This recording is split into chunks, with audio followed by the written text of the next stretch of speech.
2004 में मैंने सोनिया जी को वोट दिया था।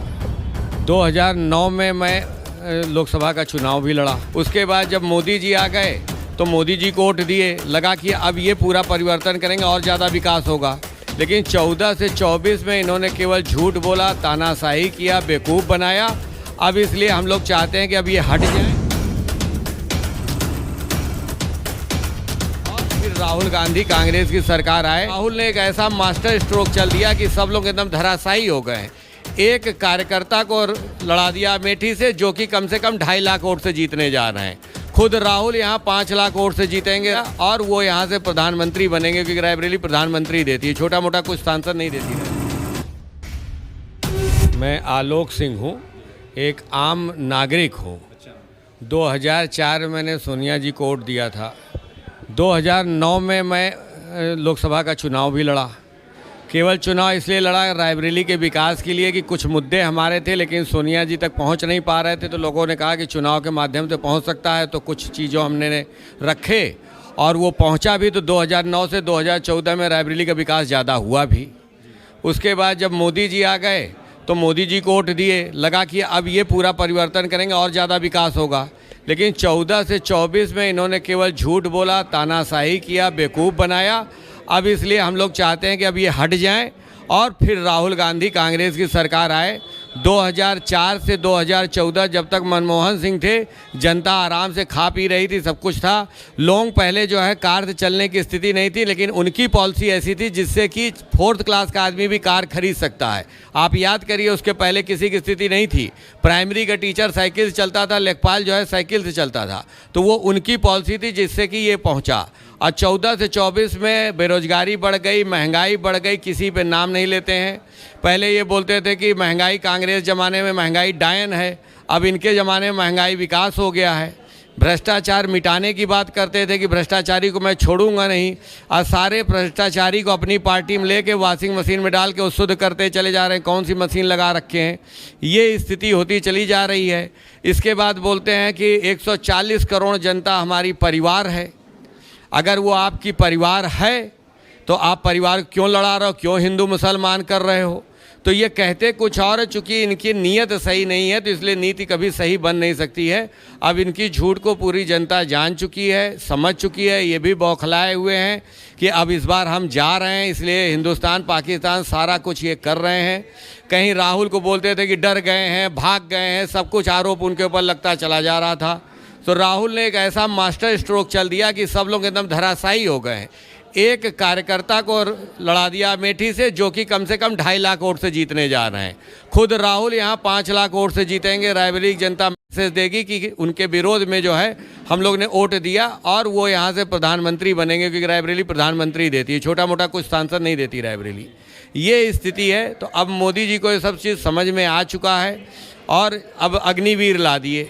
अब बताइए, 4 साल सेना की नौकरी है तो शुरुआत है, सब कुछ ये कॉन्ट्रैक्ट बेसिस कर देंगे और अपने जो 2-4 ठो व्यापारी साथी हैं उन्हीं के हिसाब से योजनाएं बनाएंगी।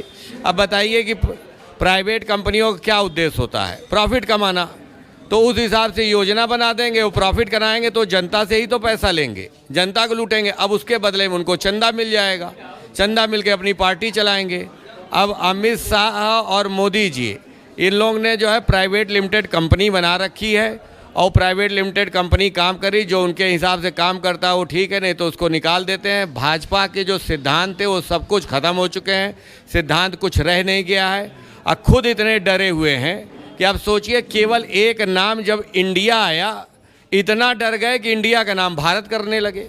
भारत भारत हर जगह पेपर और सारे जगह छपने लगा, केवल एक नाम से डर जा रहे हैं। और बोलते हैं कि 56 इंच का सीना है। भाई कौन सा 56 इंच का सीना है? आज तक मोदी जी जो है कोई प्रेस कॉन्फ्रेंस किए हो जिसमें कि आप लोग स्वतंत्र रूप से कुछ बोल पाए? तो बताइए, देश का सबसे कमज़ोर प्रधानमंत्री अगर कोई हुआ हो तो नरेंद्र मोदी जी हैं। ये स्थिति उनकी है। मन की बात करते हैं कि मतलब हम जो बोलें वही चीज़ हो, कोई दूसरा न पूछ सके न कुछ कर सके। सब कुछ मैनेज किए हुए हैं, मीडिया मैनेज कर लेते हैं, डरा देते हैं, धमका देते हैं, कहीं किसी को पैसा दे के खरीद देते हैं।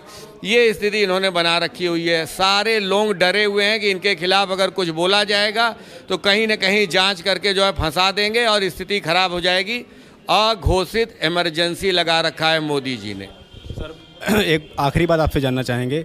आपने कहा कि 2004 में आप चुनाव लड़े थे, कुछ ऐसे मुद्दे थे, कौन से ऐसे मुद्दे थे? 2009 में 2009 में आप चुनाव लड़े थे और आपने कहा कि कुछ ऐसे मुद्दे थे जिनकी वजह से आप चुनाव लड़े। क्या वो मुद्दे आज भी हैं या हल हो चुके हैं? नहीं, 2009 में जब मैं चुनाव लड़ा, 2004 में मैंने सोनिया जी को वोट दिया और जब वो सरकार बन गई तो उम्मीद बढ़ गई। तो रायबरेली का विकास तो बहुत हुआ, लेकिन मेरे नज़र में ये रहा कि जो प्रधानमंत्री कैंडिडेट है उसके हिसाब से हमें और मिलना चाहिए, क्योंकि हमने कोई सांसद नहीं दिया, हमने प्रधानमंत्री दिया। उस हिसाब से क्षेत्र को और मिलना चाहिए। वही आवाज़ पहुंचाने के लिए 2009 में हमने जो है चुनाव लड़ा। और 2009 के बाद आप देखिए तो कोच फैक्ट्री, एम्स, ये सारी चीज़ें मिली। मेरी आवाज़, जनता की आवाज़ वहाँ तक पहुँची, क्योंकि जनता भी उस पर्चे को लेके बहुत समर्थन कर रही थी कि बात सही है। वहाँ तक आवाज़ पहुँची। अब हम लोग ये उम्मीद करते हैं कि राहुल जी अगर रायबरेली से चुनाव लड़ रहे हैं, उसके बाद प्रधानमंत्री बनेंगे, तो अब यहाँ पर ये आरोप लगेगा कि पूरा विकास केवल रायबरेली और अमेठी को हो रहा है। अब उनके ऊपर यही आरोप लगेगा, क्योंकि विकास तो बहुत ज़्यादा अब होने वाला है। इन लोग कहते हैं कम हुआ, तो अब इतना विकास होगा तो लोग कहेंगे सारा पैसा रायबरेली अमेठी में जा रहा है। इस हिसाब से विकास होगा, इसीलिए जनता को ये विश्वास है। इसी हिसाब से जनता लड़ रही है और चुनाव कांग्रेस कार्यकर्ता नहीं लड़ रहा, आम जनता चुनाव लड़ रही है राहुल जी का। राहुल जी एक दिन भी नहीं आएंगे तो भी 5 लाख वोट से जीतेंगे।